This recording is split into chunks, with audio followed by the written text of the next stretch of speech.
오늘 우리에게 주시는 하나님의 말씀 출애굽기 30장 34절부터 38절까지 말씀입니다. 출애굽기 30장 34절부터 38절까지 말씀, 저와 함께 한 절씩 교독하시겠습니다. 주님께서 모세에게 말씀하셨다. 너는 향품들 곧 소합향과 낙암향과 풍자향을 구하여 그 향품들을 순수한 유향과 섞되 저마다 같은 분량으로 하여라. 너는 향을 제조하는 법을 따라서 잘 섞은 다음에 소금을 쳐서 깨끗하고 거룩하게 하여라. 너는 그 가운데서 일부를 곱게 빻아서 내가 너와 만날 회막한 증거궤 앞에 놓아라.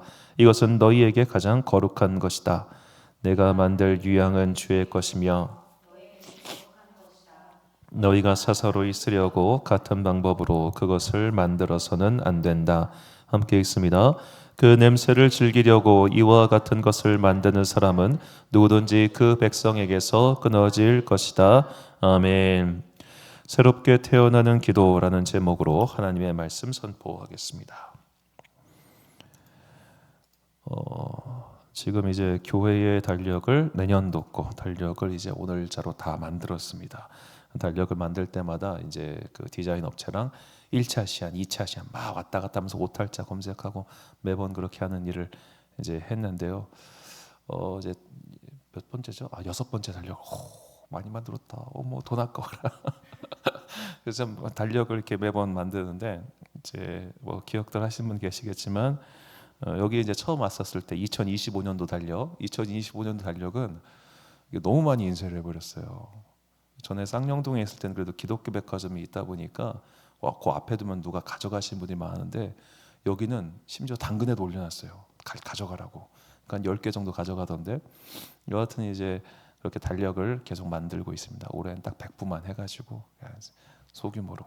그래서 계속 저희 함께 해주시고 기도 후원해 주신 분들한테 한 30부 정도를 매회 보냅니다. 그리고 우리 성도들 드리고 또 남은 분들 더 가지고 한 번은 저기 돈가스집 새로 생겼을 때 저 앞에 둘까 생각을 해봤는데 사장님이 영 그래. 자, 이렇게 달력을 만들면서 이제 그때 수정하는 거 있지 않습니까? 무슨 날엔 뭐 하고 무슨 날엔 뭐 하고 하는데 제가 꼭 달력에 넣는 게 있습니다. 24절기예요. 24절기. 자, 원래 24절기는 이 농경 시대 문화에서 나온 거죠. 그때쯤에는 뭐가 내리니까 요때 뭐 하고 뭐 하고 뭐 하고 농사직석이랑 농가 훈련까지 다 나오는 내용들인데, 자, 인류가 이렇게 달력을 만드는 것은 그때가 되었을 때 그 일을 하기 위해서입니다. 안 그러면 그 일을 놓쳐버리기 때문에 달력을 만들어서 이때쯤에 우리가 이거 해야 되는구나 라는 것을 알기 위해서죠. 그런 의미에서 교회도 달력을 만들었습니다. 이것을 교회력이라고 합니다. 교회력은 그 시작이 바로 부활절입니다. 그러니까 교회 365일 중에 우리 믿음생활에서 가장 중요한 날은 부활절이에요. 자, 이렇게 부활절을 정해서 지키고 있는데 이 부활절을 준비하는 시간들이 필요했습니다. 그것이 성삼일이었습니다. 금요일, 토요일, 그리고 주일까지. 이 3일만 이렇게 딱 준비를 하니까 이것도 좀 모자란 것 같은 거예요. 그래서 뭐가 생겼냐? 고난주간이 생겼습니다.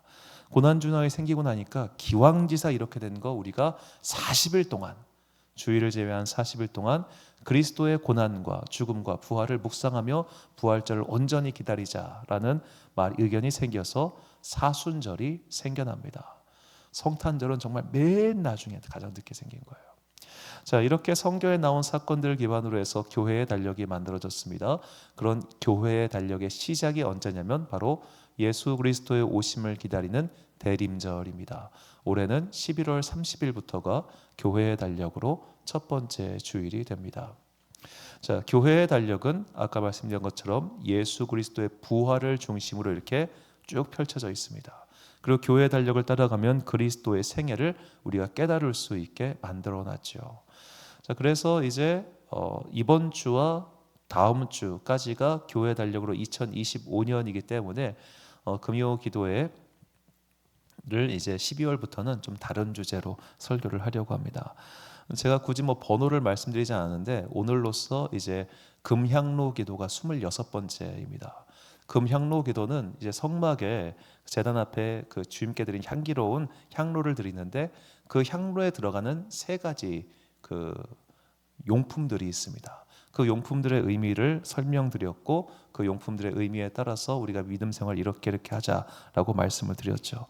오늘 이제 본문 보면은 세 가지가 들어가는데 간단히 복습을 하자면 소합향과 나감향과 풍자향 이 세 가지를 넣고 조합을 하라고 하십니다. 이것은 이제 이게 정확하게 뭘 말하는지는 지금은 알 수가 없습니다. 지금은 알 수가 없어요. 단지 이제 히브리어 원어를 봤을 때 그냥 뜻이 아마 이것이 아닐까라고 제가 해석을 하는 겁니다. 소합향은 심판에 나다프란 말이 예언하다는 뜻이거든요. 특별히 심판에 대한 예언을 가리킬 때 저 말을 사용하기 때문에 저 향은 아마도 우리에게 심판, 하나님의 심판이 있으니 나감, 너 자신을 돌이키고 그리고 풍자, 네가 가지고 있는 가장 좋은 것을 주님께 드려라. 이 세 가지가 하나님께 올라가는 거룩한 향이다 라는 것을 우리에게 가르쳐주기 위해서 이렇게 하시라고 한 것이 아닐까라고 저는 그렇게 성경을 읽고 여러분들에게 해석해서 말씀을 드렸습니다. 그리고 그 외에 우리가 기도를 드릴 때 그 기도 안에 무엇을 담아야 하는가에 대해서 약 23번을 계속해서 말씀을 드렸던 것이죠. 그리고 이제 마지막 시간으로 이번 주와 다음 주 마지막 시간으로 우리가 마지막에 넣어야 되는 것이 오늘 본문에 나오는데 그것이 바로 소금입니다. 본문 34절과 35절 말씀 보니까 주님께서 모세에게 말씀하셨다. 너는 향품 곧 소합향과 나감향과 풍자향을 구하여 그 향품들을 순수한 유향과 섞되 저마다 같은 분량으로 하여라. 너는 향을 제조하는 법을 따라서 잘 섞은 다음에 소금을 쳐서 깨끗하고 거룩하게 하여라. 자, 이 향의 마지막에 소금이 들어갑니다. 자, 소금. 보통 이제 우리가 생각하는 소금은 정화 혹은 맛을 내는 여러 가지 의미가 있죠. 성경을 보니까 성경에서 특히 구약 성경에서 소금이라고 번역한 히브리어는 말라흐라고 하는 단어인데 명사로는 소금이고 동사로 쓰면은 소금의 절이다, 소금물로 씻어지다라는 의미를 갖고 있습니다. 그런데 저 명사로 쓰일 때 저주받은 땅을 가리킬 때도 저 단어를 쓰더라고요. 자, 소금은 분명히 정화를 의미하고 있는데 왜 저주받은 땅 이런 걸 가리킬 때 저 소금을 쓸까? 이건 마치 우리나라에서도 그랬는데 재수없는 사람 오면은 야 소금 뿌려 하잖아요. 그거랑 똑같은 거예요. 재수없다, 액땜한다. 자, 그런 식으로 저주받은 땅에는 소금을 뿌리건가 혹은 소금 그 자체가 굉장히 어떤 부정한적인 의미를 가지고 있습니다. 이것은 이제 이스라엘 그 영토 안에 있는 사해바다 때문에 그렇다고도 학자들은 추측을 합니다. 저 사해바다가 저는 가본 적은 없습니다만 염도가 그렇게 높다고 합니다. 저게 다 소금이래요. 허연 게. 저 소금 먹을 수 있느냐? 먹었다 큰일 난답니다. 저게 다 오염된 거기 때문에 저걸 먹으면 안 된대요. 그러니까 주님께서 말씀하신 맛을 잃은 소금이 저거랍니다. 저거는 소금은 소금이되 먹을 수 없는 소금이죠. 저게 세월과 함께 굳어지면 이런 아예 소금 바위가 돼버린다고 합니다. 실제로 나트륨과 온갖 불순물들이 섞여 있긴 하지만 일단은 소금은 맞습니다. 자, 이런 소금은 정화를 상징하고 깨끗하게 하는 것을 말하지요. 그래서 오늘 오늘 그 하나님께서는 그 향에다가 소금을 쳐서 그 소금을 정결하게 하라고 그렇게 말씀을 하십니다. 정결하게 하라. 즉 우리가 우리의 기도에 담아야 하는 것은 뭐냐? 바로 우리의 정결이라는 거죠. 우리를 깨끗하게 해달라는 기도 말입니다. 자, 이 정결하게 하다라는 이 히브리어도 제가 좀 분석을 해보니까 재미있었습니다. 깨끗하게 하다, 정결하게 하다라고 번역한 히브리어는 타호르라고 한 단어인데 이 단어는 특별히 순금을 가리킬 때 하는 말입니다. 그러니까 형용사로 훨씬 많이 쓰인 단어예요. 이 단어의 용리를 쭉 살펴보면서 제가 굉장히 중요한 사실을 깨달았습니다. 저 단어가 사람에게 적용된 사례가 없어요. 사람은 자신을 깨끗하게 할 수 없다는 겁니다. 내가 아무리 깨끗하게 살아도, 내가 아무리 순결하게 살아도 나는 깨끗해질 수가 없어. 이것이 성경이 우리에게 가르쳐주고 있는 냉엄한 진리입니다. 자, 그래서 욥기에서 이런 말씀이 나옵니다. 욥기 14장 1절과 4절 말씀 보니까 여인에게서 태어난 사람은 생애가 짧고 걱정이 가득하며 누가 깨끗한 것을 더러운 것 가운데서 낼 수 있으리까? 하나도 없나이다. 자, 누가 깨끗한 것을 더러운 것 가운데서 낼 수 있으리까? 이 말이 뭐냐? 내가 더러운데 이 더러운 인간 존재에게서 어떻게 깨끗한 게 나오겠냐? 이것이 욥의 말입니다. 자, 욥의 지인들이 와가지고 말합니다. 야, 너 그렇게 망한 거 보니까 너는 분명히 잘못 산 게 분명해. 네가 감추고 있는 죄가 있을 거야. 그러니까 네가 이런 벌을 받지. 그거에 대한 욥의 항변이 이 말입니다. 야, 솔직히 말해서 하나님 앞에서 누가 과연 깨끗해? 아무도 그분 앞에서는 깨끗한 존재가 없어 라고 하면서 아무도 인간 존재가 하나님 앞에서 깨끗할 수 없기 때문에 우리에게서 나오는 모든 것들은 사실 더러운 거야 라고 하는 일종의 실존적인 고백이라 할 수 있겠죠. 자, 이것이 인간의 실체임에도 불구하고 바로 이 욥의 지인들처럼 우리는 내가 깨끗하지 못하다는 생각을 잘 안 합니다. 나 정도면, 이 정도면 괜찮지라고 생각하죠. 특히 믿음 생활이 깊어지면 깊어질수록, 열정이 커지면 커질수록 나의 잘남은 보이고 너의 못남만 보입니다. 나는 잘났고 너는 못났고 라고 말이죠. 그리고 남의 불행이 이상하게 눈에 들어오기 시작합니다. 쟤는 도대체 뭘 잘못했길래 하나님께서 저를 저렇게 괴롭게 하실까라고 말이죠. 어제 다니엘 기도에 이제 마지막 간증자로 나오셨던 이 김세진 형제님, 훈남이야. 잘생겼어. 그런데 지금 이제 사진상으로 보시면 아시겠지만 저분이 지금 오른손에 손가락 3개가 없어요. 없어가지고 어제 이제 간증하시다 보니까 이 손가락 아마 신경이 없는 것 같아요. 그래가지고 이제 이렇게 마이크를 걸치고 계시던데, 그리고 이제 양 다리가 짝짝입니다. 없는 채로 버려졌어요. 자, 이렇게 버려진 그 아이를 이제 그 요양원 이제 봉사하러 갔다가 그 어머니가 발견해가지고 1년 정도 계속해서 봉사하다가 이제 입양을 해서 이제 키우시게 된 거죠. 자, 이 형제가 28살입니다. 이렇게 사진 보니까 이 어렸을 때요. 이 박태환 선수랑 같이 찍은 이런 사진도 있어요. 그래서 이제 뭐 로봇 다리 수영 선수 해가지고 이렇게 어렸을 때부터 되게 유명했더라고요. 제가 관심 없어 잘 몰랐었는데. 자, 그런데 이제 어제 그 어머니 권사님 간증을 들어보니까 저 아이를 데리고 수영장에 가면은 재수 없다고 수건을 던졌대요. 애한테. 나가라고, 재수 없다고. 저 깜짝 놀랐어요. 아직도 그런 쌍팔년도도 아닌데 그런 사람들이 있구나라고 말입니다. 제가 예전에 이제 일산에 있었을 때 제가 운동 다니던 곳이 그 장애인 체육시설이었습니다. 시에서 운영하는. 물론 이제 그러다 보니까 사건 사고가 없는 건 아니에요. 특별히 이제 조금 그 뇌병변 장애를 갖고 있는 친구들 같은 경우는 이제 갑자기 이제 뭐 행동을 이렇게 하니까 좀 그렇긴 합니다만 신체 장애자 같은 경우 그렇진 않잖아요. 그런데 그냥 이런 장애인에 대한 무조건적인 편견 혹은 막 어떻게 저런 애한테 재수 없다 그런 걸 던지고 그럴 수 있을까? 수영 모자를 던졌다고 하시던데. 자, 불과 한 10년 전 이야기일 거 아닙니까? 자, 그런 사람들의 특징이 뭘까요? 나는 괜찮은 사람, 너는 부정한 사람. 나는 이곳에 있어도 되는 사람, 너는 더러운 존재. 이런 이분법적인 마음이 있기 때문에 그렇게 작은 생명에게 함부로 하는 것 아니겠습니까? 그런데 우리 안에 다 이런 마음들이 조금씩 있더라는 거죠. 내가 성공한 이유는 뭡니까? 내가 잘 살아서입니다. 내가 실패한 이유는 뭡니까? 내가 못 살아서입니다. 우리는 그렇게 규정하고 누군가를 평가하는 데 익숙합니다. 사실은 정말 겸손한 사람이면 내가 잘된 것이 내가 특별히 잘나서가 아니라 하나님께서 은혜 가운데 섭리로 인도하여 주셔서 특별한 것을 주셨다고 고백을 할 겁니다. 자, 반대로 그럼 저 사람이 안 된 이유는 뭡니까? 그것은 그 사람을 향한 다른 계획이 있을 뿐입니다. 우리는 자본주의 시대를 살면서 자본이라고 하는 잣대, 자본이라고 하는 기준만으로 사람을 평가하는 데 너무 익숙해져 버렸습니다. 그러다 보니까 자본이 없는 사람은 뭐예요? 하나님께서 사랑을 안 해주신다고 생각을 해요. 아주 기준이 명확해요. 자본이 있냐 없냐 말입니다. 자, 그런 상황 속에서 우리는 누군가를 평가하고 재단하다 보니까 돈 있는 사람은 착한 사람, 하나님께 복 받은 사람이라는 인식이 생겨버렸고, 없는 사람들은 아이고 그 혀를 차는 게 익숙해진 그런 시대적 상황 속에서 우리가 살고 있습니다. 자, 이런 자들을 향해서 잠언 기자는 이렇게 이야기를 합니다. 화면이 잠시만요.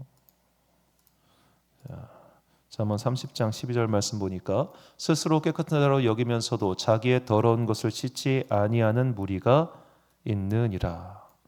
자기의 더러운 것, 자기 마음속에 있는 것들은 보지 못하면서 남들을 향해서 네가 그래서 안 되는 거야, 네가 그러니까 문제가 있는 거야 라고 하는 사람들 말입니다. 자, 예수님 때도 이런 사람들이 있었습니다. 한 장애인이 있었습니다. 자, 그를 향해서 제자들이 묻습니다. 하나님, 예수님, 저가 저렇게 시각 장애인으로 태어난 것이 누구의 죄 때문입니까? 저의 죄 때문입니까? 아니면 부모의 죄 때문입니까? 라고 말하자 예수님께서 말씀하십니다. 요한복음 9장 2절부터 3절까지 말씀인데 제가 3절만 읽겠습니다. 예수께서 대답하여 하시되 이 사람이나 그 부모의 죄로 인한 것이 아니라 그에게서 하나님이 하시는 일을 나타내고자 하심이라. 아멘. 부모의 죄로 인한 것이 아니라 그에게서 하나님이 하시는 일을 나타내고자 하심이라. 저는 많은 부모님들에게 이 말씀이 꼭 위로의 말씀과 은혜의 말씀 되기를 소망합니다. 보니까 부모님들은 엄청 자녀의 문제에 대해서 죄책감을 갖고 사신 분들이 너무 많더라고요.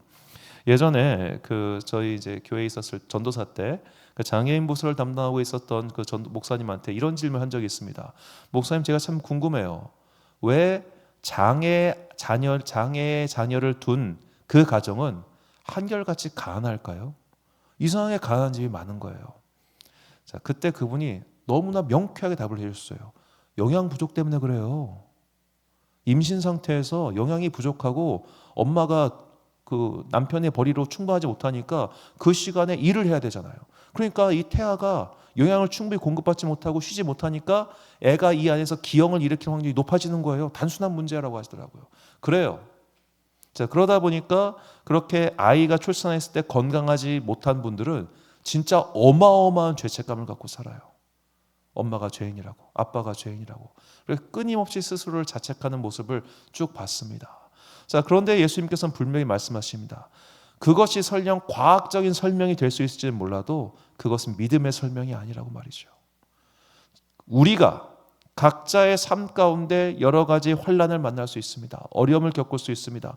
그 간증자의 표현처럼 늪에서 허덕일 수 있습니다. 그런데 그 늪에 빠진 것이 나의 죄 때문은 아니라는 겁니다. 너의 죄 때문도 아니라는 겁니다. 그것을 통해서 드러나시고자 하는 하나님의 뜻이 있다는 거죠. 우리는 그 하나님의 뜻을 주목해야 합니다. 그래야만 뭐를 알 수 있는가? 너의 인생에 대해서 손가락질하지 않고 나의 인생에 대해서도 저주하지 않는, 그렇게 나와 하나님을 향한 그 온전한 계획만을 주목할 수 있는 그리스도의 사람이 될 수 있다는 겁니다. 믿음의 사람들은 마치 경주마와 같은 자들입니다. 자꾸만 여기 쳐다보고 저기 쳐다보고 여기 쳐다보고 저기 쳐다보고 주여 저는 어떻게 되겠사옵니까? 이건 그리스도의 사람이 할 바가 아니라는 거죠. 자, 베드로가 마지막에 요한복음 마지막 장에 보면 베드로가 예수님과 함께 식탁 교제를 나눈 이후에 그가 세 가지 명령을 받죠. 네가 문답을 한 이후에 네가 나중에 넌 지금까지 젊어서는 네 마음대로 다녔지만 늙어서는 띠띠고 다닐 것이다. 그 말 한 뒤에 뭘 물어보습니까? 주여 저는 어떻게 되겠사옵나이까? 사도 요한을 가리켜서 쟤는 어떻게 될 거예요? 같아요 예수님. 자, 이 장면을 통해서 무엇을 보여주시고 하는가? 자꾸만 넘을 보지 말라는 거예요. 남의 이야기, 남의 상황, 남의 처지, 남의 이야기 계속 그것만 파면서 저 사람 뭐해? 저 사람 지금 얼마 벌었대? 저 사람 재산이 얼마래? 그렇게 파고드는 거 낙한 습관입니다. 그를 위해 기도해 줄 것도 아니면서 뭐 그렇게 궁금합니까? 우리는 남의 사정을 알 필요는 있어요. 그가 이야기할 때만. 그가 기도 제목을 공개하고 이렇게 기도해 주세요로 얘기할 때까지만 아는 거지 그 이상을 파서 뭐 할 거예요? 그렇게 이상한 우월감 느끼면서 살 겁니까? 그거 진짜 나쁜 겁니다. 자, 우리 안에 그런 나빠지고자 하는 마음들이 있습니다. 이상한 관음증과 같은 악입니다. 자, 그런 악이 있는 한 우리는 나를 위하여 죽으시고 나를 위하여 부활하시고 오늘도 나에게 말씀하시는 예수 그리스도의 보혈의 은혜를 주목하지 못한다는 겁니다. 이게 진짜 중요합니다. 오늘 설교를 준비하면서 퍼뜩 깨달았습니다. 내가 진짜 그리스도의 피에 대해서 설교를 진짜 안 했구나. 오늘 아마 찬양하시면서 짐작을 하셨을 거예요. 아, 오늘 찬양 보니까 대충 이 설교 하겠구나라는 감이 오셨을 겁니다. 너무 노골적이어가지고. 이 찬양도 물론 가끔씩 부르긴 합니다만 정말로 제대로 그리스도의 보혈을 가지고 주제로 제가 설교를 많이 안 했더라고요. 아마도 제 안에 이것에 대해서 그렇게 심각하게 진지하게 생각을 많이 안 했던 것 같습니다. 왜 그랬을까요? 이 정도면 훌륭하지 뭐. 아유, 이 정도면 됐지 뭐 라는 마음이 제 안에 있었기 때문일 겁니다. 새벽에 기도를 하다가 몇 년 전에 제 뒤통수를 쳤던 한 목사님이 생각이 났습니다. 가끔씩 그럴 때 있죠. 기도하다 확 올라올 때, 새벽 기도하다 갑자기 확 올라왔어요. 그 사람 생각 때문에 짜증이 확 밀려왔는데 벌써 수년 전 이야기입니다. 수년 전 이야기인데도 짜증이 확 나는 거예요. 그분은 저한테 거짓말을 너무 많이 했습니다. 그것 때문에 상당히 손해도 많이 받고 그랬는데 잘 됐어요. 지금도 잘 나가고 있어요. 그게 너무 속상한 거예요. 짜증나고 막 화가 나고 막 그랬는데 그게 한 2년 정도 저한테 상당히 어려운 기도 문제였습니다. 왜 너 같은 거짓말쟁이는 잘 살고 나는 이렇게 힘들게 살아야 되는가, 그 생각이 있었거든요. 그러다가 이제 기도를 하다가 문득 이런 생각이 미쳤습니다. 자, 저 우주 공간에서 예를 들어 저 우주 정거장 스테이션에서 딱 지구를 망원경으로 봤을 때 신장이 2m인 사람과 150cm인 사람이 달라 보일까요? 인간으로 인식만 돼도 다행일 겁니다. 자, 우리는 너의 죄는 남의 죄는 저렇게 크게 보입니다. 나의 죄는 잘 안 보입니다. 나의 죄를 잘 안 보니까 그리스도의 보혈에 대한 은혜가 없는 거예요.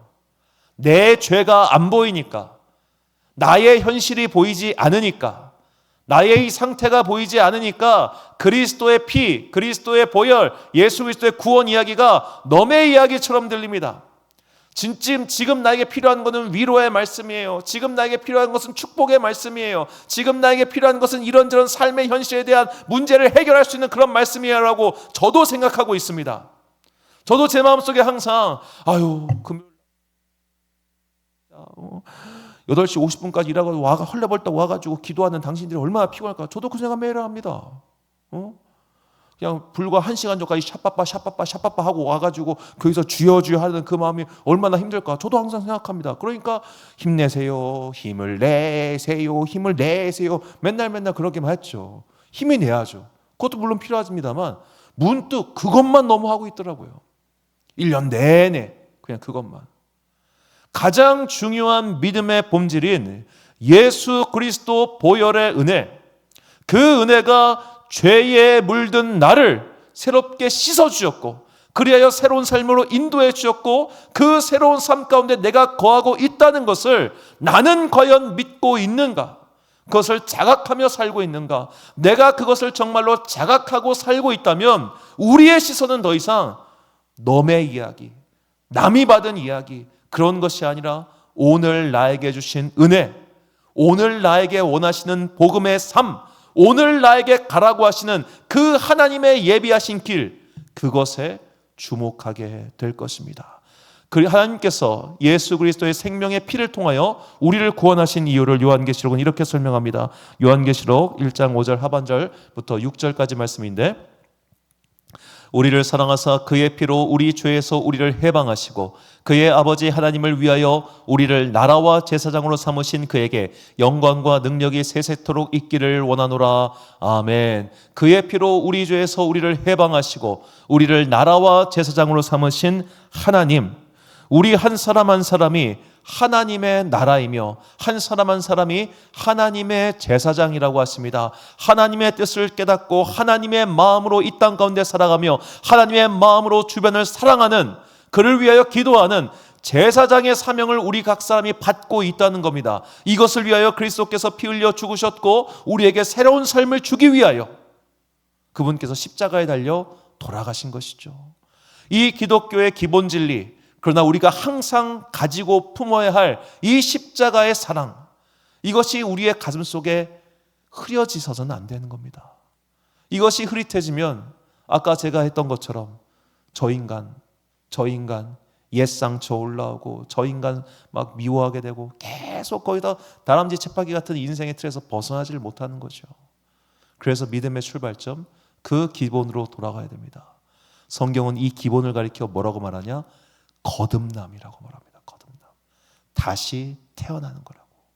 다시 태어나지 않으면 우리는 여전히 남을 정죄하고 나만 주목하고 계속해서 나의 상황을 위해서만 기도하는, 사실상 세상 사람들과 똑같은 그 형태를 벗어나지 못한다는 거죠. 자, 그래서 시편 기자는 이렇게 고백을 합니다. 시편 51편 10절 말씀을 세번역 성경으로 보니까 하나님 내 속에 깨끗한 마음을 창조하여 주시고 내 속을 견고한 심령으로 새롭게 하여 주십시오. 창조하여 달라. 하나님 내 마음은요 고쳐 쓸 수가 없어요. 고쳐 쓸 수가 없어요. 그러니까 주님 새롭게 만들어 주세요. 이 시편 기자가 얼마나 자신의 영을 돌아보고 자신의 마음을 주목했으면 이런 기도를 드렸겠습니까? 고쳐 쓸 수가 없구나 주님. 창조해 주세요. 새롭게 만들어 주세요. 이것이 우리의 매일의 기도가 되어야 합니다. 우리 힘으로 사랑 못해요. 우리의 힘으로 남의 꼴 못 봐줍니다. 내 맘에 안 들면 정죄하고 내 맘에 안 들면 그냥 다 치워버리고 싶은 게 우리의 솔직한 마음 아닙니까? 사람 꼴 보며 살기 쉽지 않아요. 교회라고 다를 것 같습니까? 저도 가끔씩 정말 항상 기도하는 게 주님 새 가족들 많이 왔으면 좋겠습니다. 그런데 제가 감당하기 힘든 사람을 안 왔으면 좋겠어요. 그러니까 이번에 우리 간증들 쭉 봤잖아요. 다니엘교도 간증 다 보면은 물론 간증이니까 좀 이렇게 좀 소위 말해 하드코어한 이야기들이 많이 나오지 않습니까? 막 나는 힘들어, 나는 싫어. 막 특히 이제 마지막 때 보면은 어떻게 또 공교롭게 두 번 다 자녀를 입양하신 분들 이야기가 나오잖아요. 저는 그런 이야기가 하나도 와닿지 않아요. 왜냐? 나는 못해. 난 할 자신이 이만큼도 없거든요. 자, 그런 이야기를 듣다 보면 너무 힘든 것들을 안 왔으면 좋겠고 고난은 좀 피해갔으면 좋겠고, 이게 솔직한 우리의 마음이잖아요. 그렇죠? 이게 우리의 심령의 상태란 말이에요. 그렇기 때문에 그리스도 예수의 십자가를 바라보며 우리의 믿음의 수준을 높여야 됩니다. 매일매일 나의 기도가 그저 나의 소망의 자리에서만 머물러 있다면 이제 우리의 기도를 바꿔봅시다. 조금 더 깊은 곳으로, 조금 더 그 순수하고 깨끗한 곳으로, 주님 나의 영혼을 창조하여 주옵소서. 하나님 보시기에 아름다운 것으로 새롭게 빚어 주옵소서. 내가 나의 힘으로 나의 영혼과 나의 마음과 나의 삶을 바꿀 수 없사오니 주여 나에게 그리스도 예수의 보혈의 은혜를 베풀어 주사 나를 새롭게 만들어 주옵소서. 우리가 이 기도를 멈추지 않고 계속할 때야 비로소 우리의 믿음은 정말 세상 사람들과 똑같은 수준에 머물러 있는 것이 아니라 전혀 다른 존재로 새롭게 창조하게 될 것입니다. 그래서 사도 바울은 이렇게 말합니다. 고린도후서 7장 1절 말씀을 우리 함께 고백하겠습니다. 시작. 그런즉 사랑하는 자들아, 이 약속을 가진 우리는 하나님을 두려워하는 가운데서 거룩함을 온전히 이루어 육과 영의 온갖 더러운 것에서 자신을 깨끗하게 하자. 아멘. 사랑하는 지혜비 광성교회 성도 여러분, 그리고 이 금요일 저녁 함께 기도하고 계신 주님의 귀한 자녀들 여러분, 이제 우리의 가장 기본적인 기도로 돌아갑시다.